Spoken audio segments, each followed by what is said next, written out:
കണ്ണിന് ചെറിയൊരു പണി കിട്ടി. ഒരു കണ്ണ് നീര് വന്ന് വീർത്തിരിക്കുകയാണ്. നല്ല പെയിനായിരുന്നു കേട്ടോ. ഇപ്പം ഇച്ചിരി കുറഞ്ഞിട്ടൊക്കെ ഉണ്ട്. തണുത്ത കാറ്റൊക്കെ അടിക്കുന്നുണ്ടല്ലോ, ഇപ്പോൾ ക്ലൈമറ്റ് മാറുന്നതിൻ്റെ ആയിരിക്കാം മേ ബി. ഇന്നത്തെ എൻ്റെ ടാർഗറ്റ് എന്ന് പറഞ്ഞാൽ എൻ്റെ ഫ്രിഡ്ജ് ഒന്ന് ഡീപ്പ് ക്ലീൻ ചെയ്ത് എടുക്കുക എന്നുള്ളതായിരുന്നു. ജസ്റ്റ് തുടച്ചെടുക്കാതെ എല്ലാം പുറത്ത് വലിച്ചിട്ടിട്ട് ഫ്രിഡ്ജിനെ മൊത്തത്തിലൊന്ന് കുളിപ്പിക്കുക, അതാണ് ഞാൻ ഉദ്ദേശിച്ചത്. നാളേക്കുള്ള ബ്രേക്ക്ഫാസ്റ്റിന് വേറെ ഓപ്ഷൻസ് ഒന്നും ഉണ്ടായില്ല. ആസ് യൂഷ്വൽ ഇഡ്ഡലിയും തക്കാളി ചട്നി ആയിരുന്നു. ഈ തക്കാളി ചട്നി ഞാൻ ഇവിടെ വന്നിട്ടാണ് തന്നെ ഉണ്ടാക്കി കഴിക്കാനൊക്കെ തുടങ്ങിയത്. നാട്ടിലങ്ങനെ തക്കാളി ചട്നി കഴിക്കൽ വളരെ കുറവായിരുന്നു.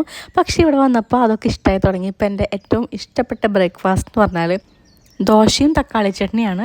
ഇഡ്ഡലിയോട് വലിയ താല്പര്യമൊന്നുമില്ല, എന്നാലും കഴിക്കും. സൈഡിൽ മറ്റേ ഫോണിൽ ഞാൻ പാട്ടൊക്കെ വെച്ച് പാട്ടും പാടിയൊക്കെയാണ് കേട്ടോ ഈ വീഡിയോ എടുക്കുന്നത്.